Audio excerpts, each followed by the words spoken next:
This is the 1916 Thor cylinder, which I've just about finished machining on the lathe.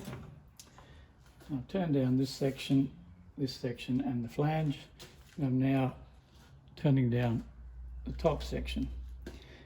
This top section will be machined on the milling machine later on, so you might wonder why I'm machining this on the lathe.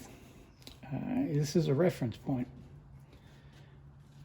It's exactly perpendicular to these points here, which will be mounted on the milling machine, and then that will be milled, and then that will be turned upside down, put on the milling bed, and then we can bore this cylinder and do all the other machining in these various parts on the special jig. This cylinder is a reject cylinder. It's got what look to be cold pores, but they're not actually cold pores. They're another problem, which we'll go into in another video.